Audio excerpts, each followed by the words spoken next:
Item number 13, Local Government Excellence Programme. Mr. Nick.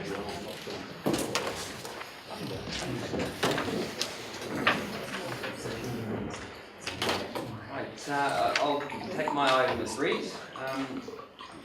This is a little bit of a moving feast, it would be fair to say. The program is definitely in its infancy.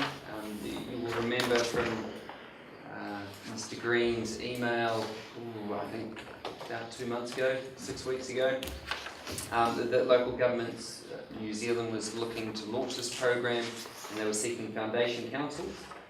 Just given the timing of their announcement and when decisions had been made, we went forward as officers and suggested that we would be interested in being involved. What that's allowed us to do is to participate in an induction workshop, which we did on the 18th and 19th of July, which was very enlightening in terms of understanding what the program was intended to achieve and how developed it was. It would be fair to say there is a lot of work that's still required around the process of how council's performance will be measured. I guess by way of example, there were 4 priority areas. Under each of those priority areas there were a set of measurement criteria, we started calling them.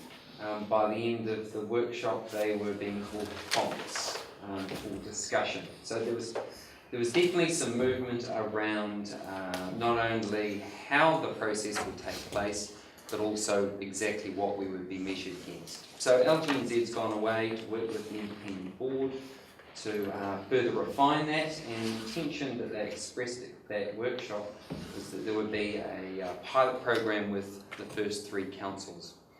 Falling out of that pilot program, there will be a whole lot of learnings that will enable subsequent councils to be in a much better position to understand exactly how you will be measured and how that will then be communicated with the community as well. So that's where the program's at this stage, very much in its infancy, with that pilot hopefully delivering quite a lot of learning that we can pass on. Thank you. Could I ask a question, Carol? The Minister of Local Government has also come up with, I call it the traffic light type, what do you call it, review of councils. Where does this cross over? Are we trying to reinvent the wheel that's already been done by central government?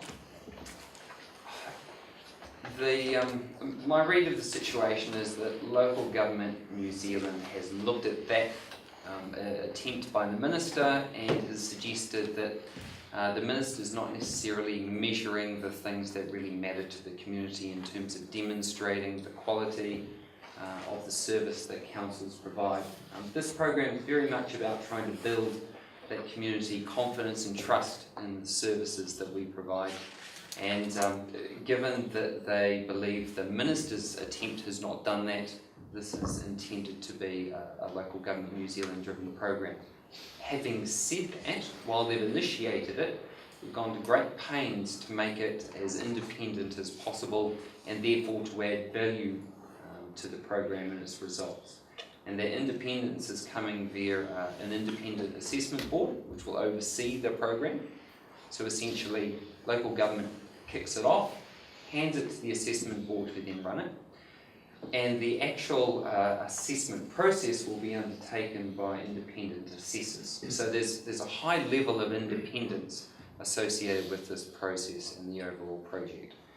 And I believe that will add quite a lot of credibility to it in the public's eye.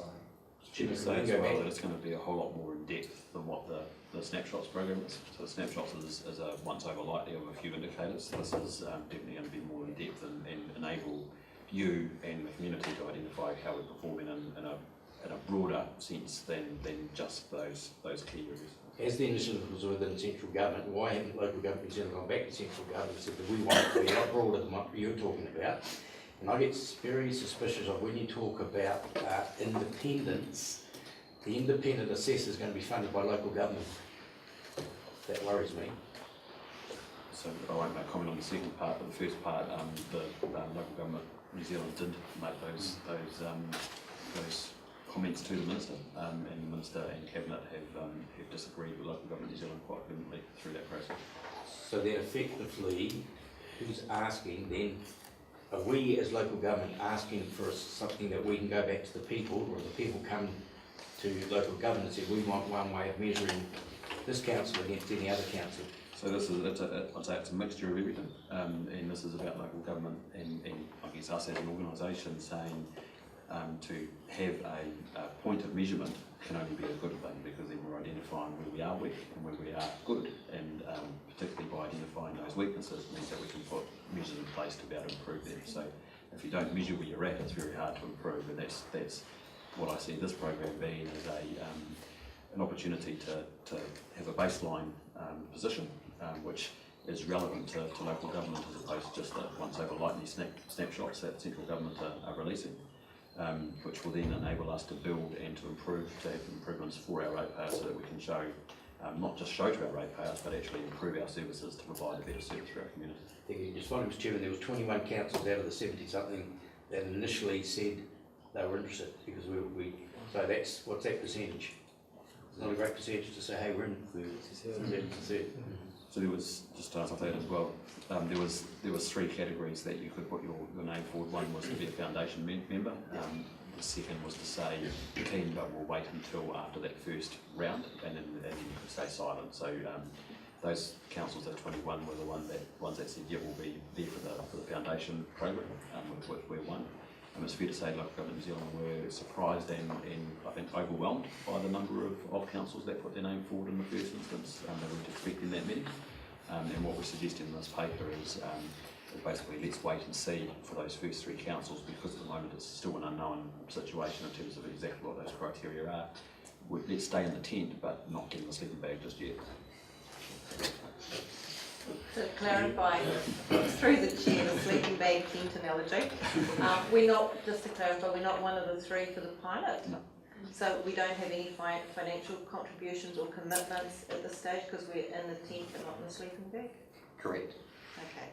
And when was the pilot going to be finished? The assessment process was being finalised over the next couple of months. They were talking sort of maybe October, if things went well in terms of that first assessment round kicking off. But as I say, things were very much in the air. So The local government magazine this morning, they're saying early 2017 the results of that first audit should be known. Sure. So then we'll make a decision at that point in time whether we go camping.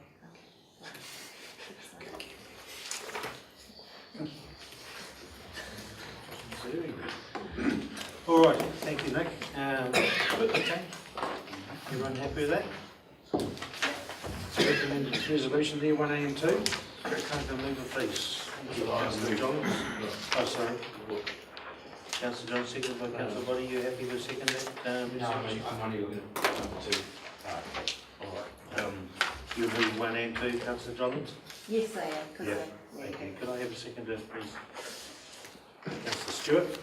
All those in favour, please say aye. Aye. Those against? Carried. Okay. All right.